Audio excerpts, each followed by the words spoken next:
What's up, everybody? I'm Demon Slayer 917 and welcome to the stream. Today, I'm going to do a short little tutorial about the best type of character you can build in Dark Souls. Now, this was something that was very confusing to me in the beginning of the game, and unless you've been a hardcore D&D player for years, you probably aren't going to understand a lot of it. So, this was something I had a hard time figuring out in the past, and have through years of study. Not really. I watched other videos and just got a lot of tips and tricks from friends. But this is how to create the best character class you can create.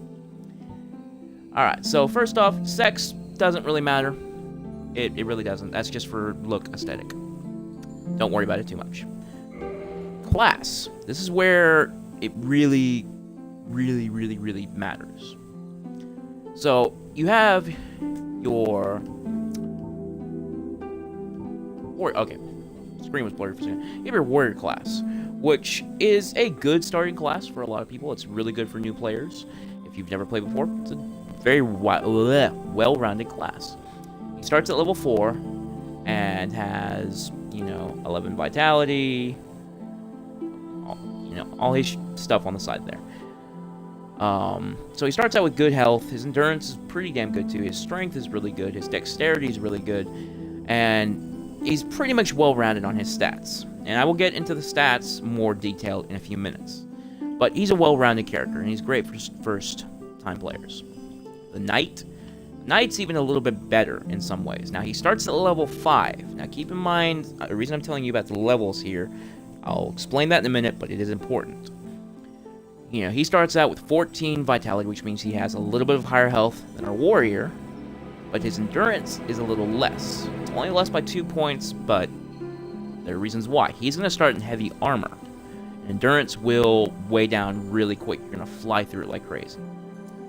Until you start getting more armor that you can change. All around, again, well-rounded character. Easy to use. He's pretty slow. This is basically your standard tank build. If you want to build a game in the tank, this is a great character to start with.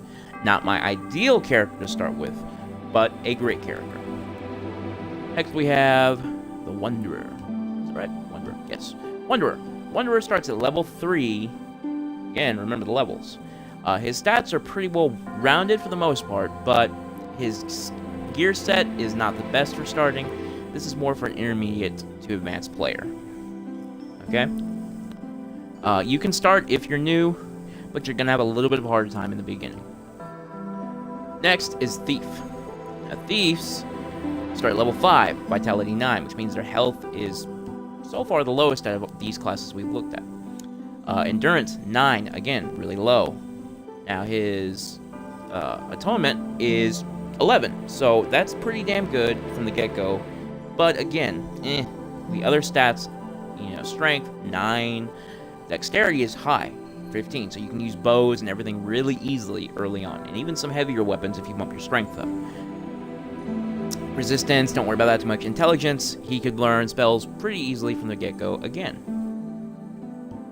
Next up is Bandit.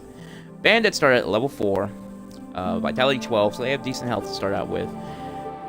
Endurance 14, Strength 14, Dexterity 9, Intelligence, Resistance 11, Intelligence 8. So he's not the brightest crayon in the box, but that's easily fixed. The reason this is a great class to start with is, number one, you start with the Spider Shield, which is resistant to poison. So it boosts your resistance to any poison, so you're going to encounter rats early on in the game that will poison you, as well as skeletal warriors, but that's later on. You shouldn't be going down the skeletal route anyway, early on. Starts out with a hand axe, really good weapon. His armor is decent. It's a medium build. So, again, this is more intermediate to advanced, but even a new player can start out with this class and do good. Next up, we have the Hunter. The Hunter is not a class that I really have ever liked, mainly because, he starts at level 4. His stats are mostly rounded for the decent part, but he's kind of just not really good at anything. He's kind of across the board flat. So he's a decent build for kind of clear palette, but he's not the best, clearly. He starts out with a short sword and his basic kind of round shield, and not a whole lot of armor. It's just leather armor, very light. We have the Sorcerer. Again, not a class I would suggest to start. This is for advanced players. Sorcerers will start out with a few spells. They start at level 3, which is good. They have the highest attunement that I think we've seen so far, because of course they're spellcasters. But they start out with just a little dagger, a tiny little shield. It's really hard to get past a lot of the early stages of the game with this character until you actually build up a little bit more, get to your first area where you can actually grind out some levels, and getting there is going to be a pain. Now, for a lot of people, they say the spellcaster is basically the easy mode of the game because you can cast spells from a distance. And that is very true, but for the most part, it's just easier to build a tank first and then turn him into a spellcaster later. Reasons why in a few minutes. Next, we have the Pyromancer. Pyromancer will start out with attunement X12, which again means he can carry, I believe, just one spell at a time. Not a bad thing, though. He will start out with a Pyromancer's Flame, which is a little fireball you can throw at your enemies. Very useful. Starts out with just a simple hand axe, small shield. He's a well-rounded character. His dexterity is a little low, but his strength, vitality, and endurance are basically kind of rounded. Now, he starts at level 1. And I will get back to him in a minute. Next, we have the Cleric. Again, a class I've never been fond of because, again, he just starts out in robes, very light defensive, you know, just not a good class. This is, again, for intermediate to advanced players. Not too much to really say about him. He starts out with a few miracles. That's really about it. And finally, we have the Deprived. These guys are basically, they start out with nothing. A little piece of shit wooden shield, a basic club. That's it. That's all you get. No armor, nothing. Until you start killing enemies and picking up armor as you go. This is the hardcore, I want to do this game the hardest way possible, character. All their stats, completely even across the board. And they start at level 6. Now, I've explained all the classes, and there's not too much about them you can really talk about, purely because, one thing, the classes don't really matter. They're not specific to anything, okay? If you're not a Pyromancer when you start out, you can learn Pyromancy. You can start out as a Pyromancer and have it from the get-go, or you can learn it a little ways down the road. Not a big deal. That's the way it is with any of these classes. You can customize them any way you want once you start playing. So don't worry about the classes too much. Now, I did say this is how you can build the best starting character. In my opinion, the best one is the Pyromancer, and this is widely believed and shared by most of the Souls community. Pyromancer is the best for a multitude of reasons. Number one, he starts out already with magic. Flame spell, which is a useful spell. Not too far range, but decent range attacks. He starts out with a decent set of gear, as well as his stats are really rounded. The main reason I consider this to be the best class, the solely reason I consider this to be the best class, is he starts at level 1. Now you look at every other character here. Level 4, 5, 3, 5, 4, 4, 3, level 1, 2, 6. Now the Cleric, you could argue, well, he starts at level 2. The reason it's good to start at a lower level is because that lower level gives you more skill points to work with towards your actual goal that you're trying to achieve.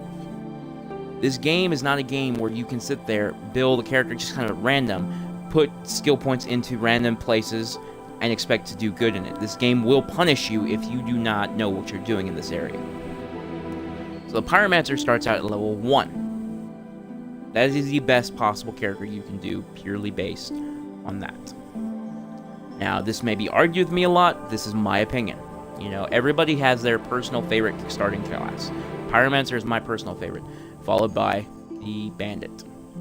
Bandit is what I'm playing currently. So we're going to back out of this. Actually, no.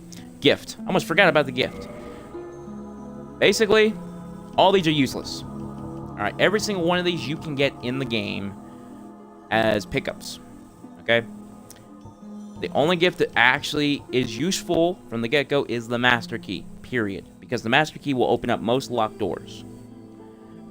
That either you need a just kind of throwaway key for, or if you find the Master Key down the line in the game. You can find it. It will take you a long time, though. So from the get-go, you can already open up doors, get pieces of armor, get souls, get humanity, other gear, everything else that you need from the get-go. Master Key is the best gift to have from the start. Physique, again, doesn't really matter. Doesn't affect a whole lot. That's more for aesthetic. None of this really matters. This is all stuff you can play around and customize however you want. Go crazy. Go nuts. Name, again, doesn't really matter. That's just for your save file. So that is everything you will see there. Now I'm going to back out of this. Cancel out. I'm going to show you guys my current character. So we have Demon Slayer, of course, obviously, me. Playtime, 16 hours, 11 minutes, and 27 seconds. And I'm at Firelink Shrine, very beginning of the game, basically. This is the forefront where you come to. I'm at level 46. Now we're going to load up real quick. I like to come to Firelink Shrine for a number of reasons. Basically, is because this is the HUD of the game. This is where all your NPCs will come once you rescue them, and you can barter with them and so on. As I said earlier, if you don't start as a pyromancer, this guy is a pyromancer, and he will teach you pyromancy for free. And then you just buy the spells from him. It's as simple as that. Now, it will take you a little bit of time to unlock him in the game, but not a biggie. There's a guy over here who is a cleric, I believe. And, well, he's not really a cleric, he's a spellcaster, but he will teach you miracles. Not miracles. No, I'm sorry. He will teach you spells. Just regular spells. Like magic missiles, or like all magic arrows in this game, and so on. And a few other good spells that are really useful. If you want to go for cleric, there's a guy up here. This one. There's a guy up here. He's a cleric. And he will teach you miracles. Now, the different types of spells will depend on your stats, and I will get to that now. Stats, really, there are a few things that you need to worry about, and that's about it. I'm going to highlight these individually. Vitality, that depends how much health you have. You can see I have a 23 on my vitality. Now look at my health bar. That's how much 23 vitality will get you. You start out with a really small health bar depending on your class. Now, if you look at my attunement, this depends how many spell slots you can have. By what that means, that's just, if you go over there. Okay, I can't, it won't let me actually go over there. But the spot right under this, where that little fire thing is, it says 16 and 16, those are your spell slots. And I believe you can have a maximum of 10 or 15. I'm not really sure about that. But the more attunement you have, the more spells you can carry. Again, there are rings that you can get and other items that will increase how many slots you can have. So if you have a higher attunement, you can have more spells. Having 10 attunement will give you one spell you can carry at any time. Endurance. Endurance is how much anything will take out of you. So the little green bar below my red meter, that's my endurance meter. So if I run around, you can see a draining. If I roll, you can see it significantly drains. If I'm wearing heavier armor, this is light armor I'm wearing. If I'm wearing heavy armor, it's going to drain a lot faster. So for example, if I put on my elite gear armor, which is my normal armor I go with, it's heavier. Right. My boar hat. This is my standard heavy gear armor I'm running currently. Now you can see immediately I move a lot more sluggish, slow, and my jumps, they're not that bad, but my rolls, they're so slow and just drain. And if you actually watch my endurance meter, it will drain a significant amount faster. Now, it doesn't look that bad, but if you're in the middle of combat, it matters, trust me. This is a heavy weapon I'm using. Every time I swing it, it takes endurance. Now, those are light attacks. If I use heavy attacks, it takes almost the entire meter for one heavy attack. Now, you might be wondering, well, what's the point? Well, once your endurance goes down, you have to wait for it to come up a little bit before you can swing again, or roll, or anything. So if you're in the middle of a boss fight, you want to have as much endurance as you can. Again, there are buffs you can do for that, as well as just increasing your endurance stats. Next up is strength. Strength is pretty self-explanatory. Number one, it depends how much damage you can do to an enemy. I have 30 strength, which means the amount of damage I'm going to do to an enemy is going to be a lot higher than most. It kind of goes hand in hand with dexterity, but for the most part, it's focused on how much damage you can do. The second point it has is there are certain weapons that if you're going to hold like a claymore, like I'm holding right now, you need a specific number of strength in order to wield this weapon. So the claymore, you need strength, which is located right... It's not going to let me highlight it again. It's in this area here. Right below it, you'll see where it says 16. Then the little symbol, 10, symbol, 0, symbol, 0. The first symbol where it says 16 is strength, because you can mark them to your little thing on the side, over, if it will let me go over there, over to the right of the screen. You see where it says strength, you match that symbol up, it's the same symbol. This is something I did not know for a long time, which is embarrassing, because a lot of people did, but if you don't know this, this will help you understand how this works. So if that 16 was red, that means I don't have enough. Now this means I can perfectly wield this weapon, not a problem, everything else. Now if I go down here, that's 32 that I need to wield this weapon. And next to it is dexterity, I need 18. If you go to my stats to the right, my strength is 30 and my dexterity is 12. So I need more points in those particular groups to wield this weapon. I need at least 32 strength and at least 18 dexterity. I can level that up and bump the skills up with no problem. It would just take me a little bit to grind it out and I'd be okay. Not a big deal. I need to go up 8 levels basically to do that. So that's how that works. Dexterity, I basically just covered exactly the point it has. Dexterity is more so based on bows, ranged weapons, and things like that, and how much damage they can do, how effective you are, how fast you can swing things, and so on. That's a lot of what dexterity covers. Resistance, don't worry about it. It's basically a waste if you put a lot into your resistance, because if you have humanity, you have resistance already. If you have items that will give you resistance, you have resistance. It's basically a throwaway stat. So I never put anything into it. I hardly ever get poisoned. And if you're careful, you'll never get poisoned or cursed or anything else. So it's a throwaway. Don't worry about it. Intelligence. This is, if you're going to be a heavy spellcaster type character, you want to have a high intelligence. Because this will give you more ability to use higher ranking spells. So if you, the light forms, yeah, I can use them at 10. But if I get a higher ranking spell that requires more intelligence, I can't use it. Because I don't have enough intelligence. I'm not smart enough. And faith, this goes for your miracles. Okay?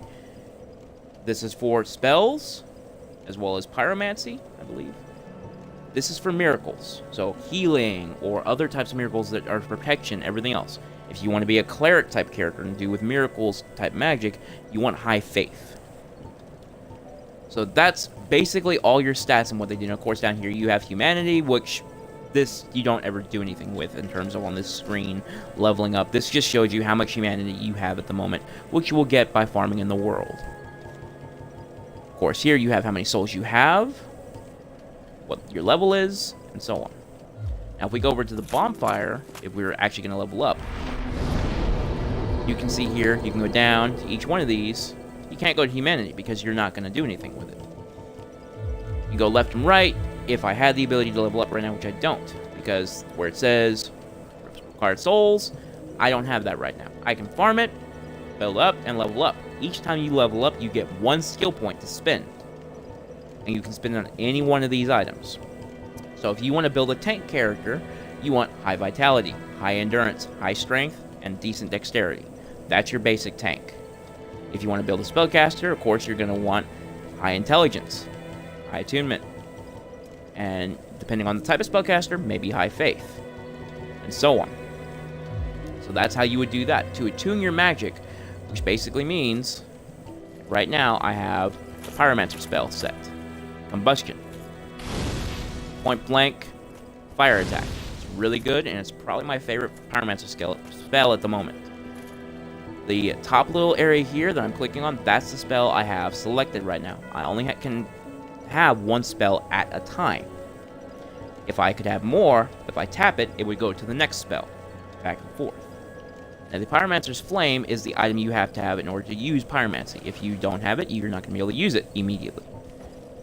Think of it like an item, even though it weighs nothing and costs nothing to use. Now, if I wanted to attune my magic,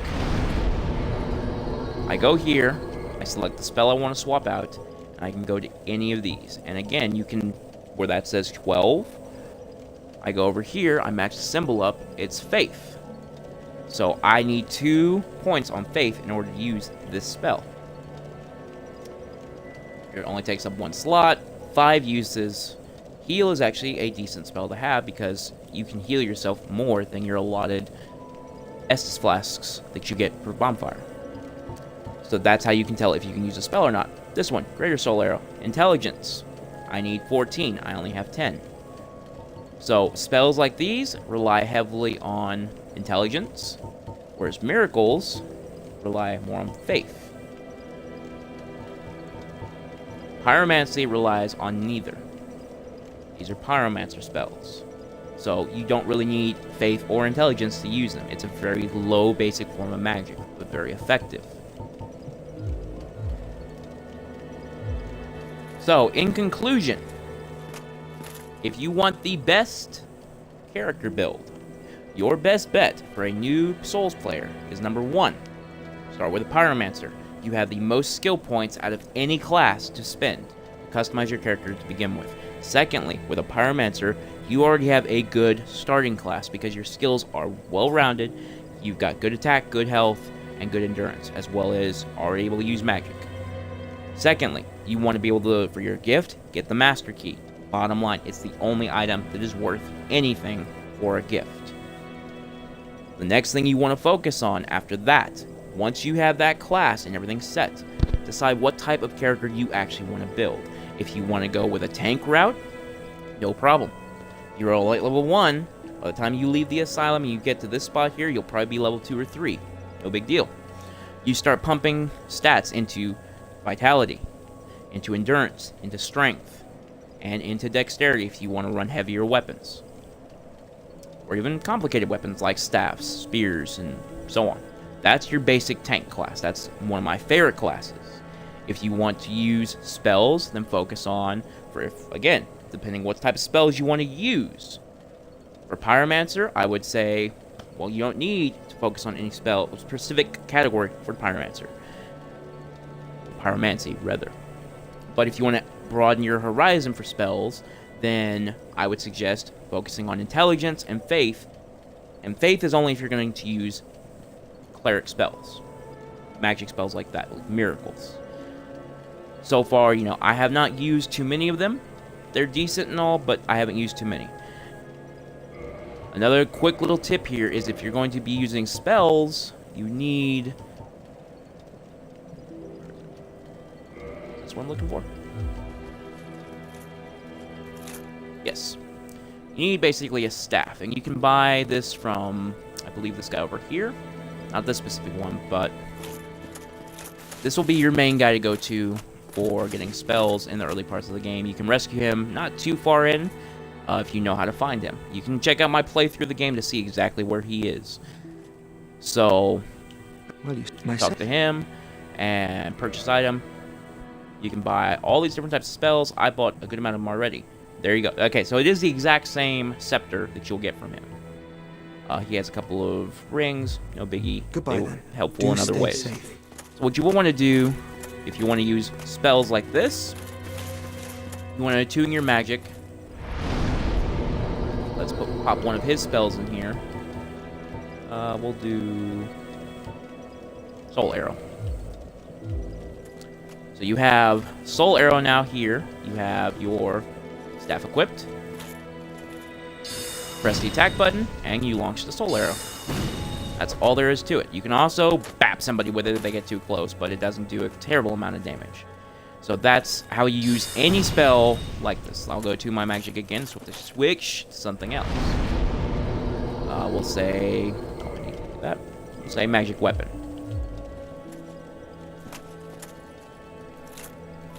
Whoa! That dude freaked me out. Wait. Oh, I don't think I can use that. I'm stupid. Not level up. Attune Magic. I meet the requirements. Hang on, let's read this for a second. Sorcery creatures with right weapon. Okay, so I'm guessing. Hang on, let me just check this real quick. I'm this is a learning experience with y'all too, and as well as with me. So I probably need to put this in my left hand. Actually, is what I'm guessing. Let's go up here real quick. There we go.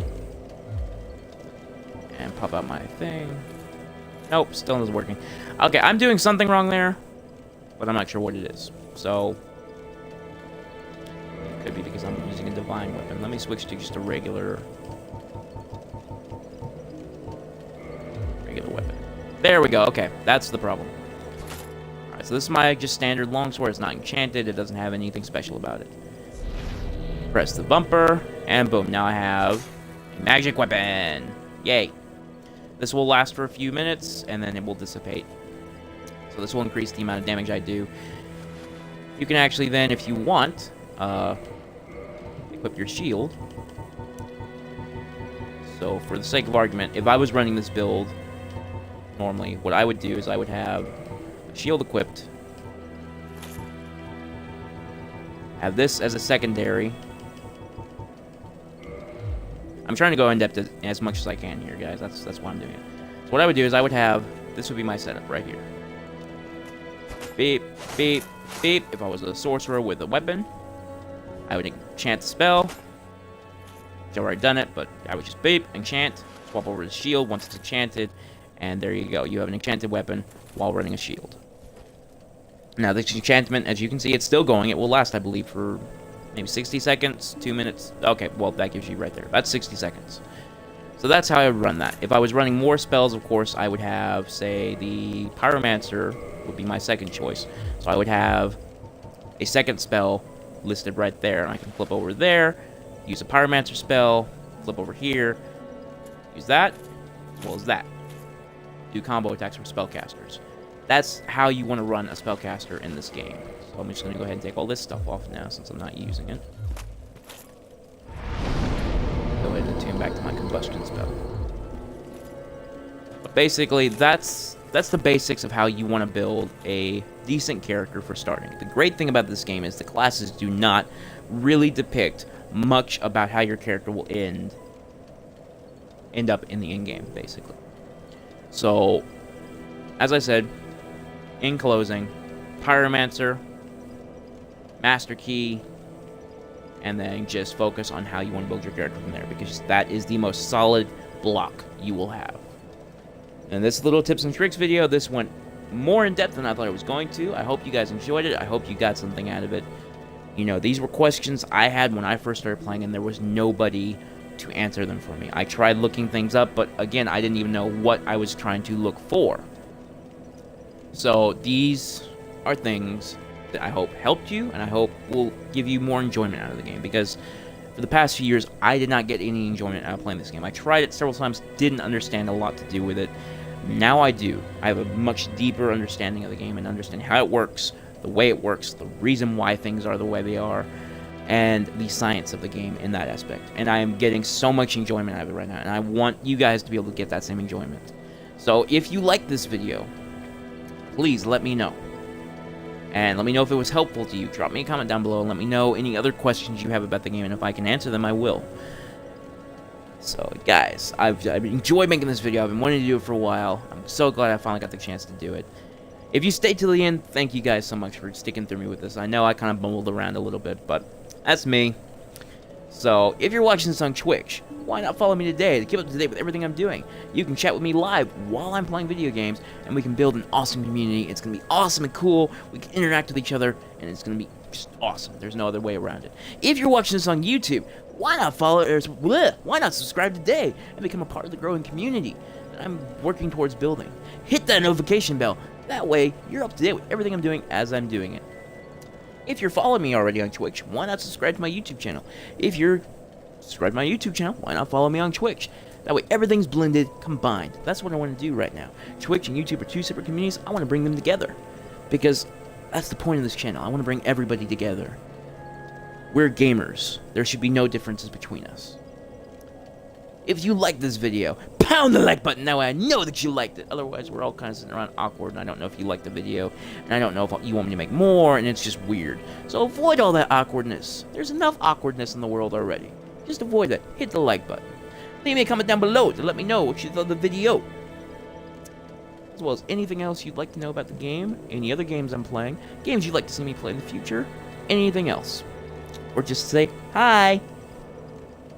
And as always, guys, this is Demon Slayer 917, reminding you to always have fun and rock on. I'll see you guys next time. Thanks for watching.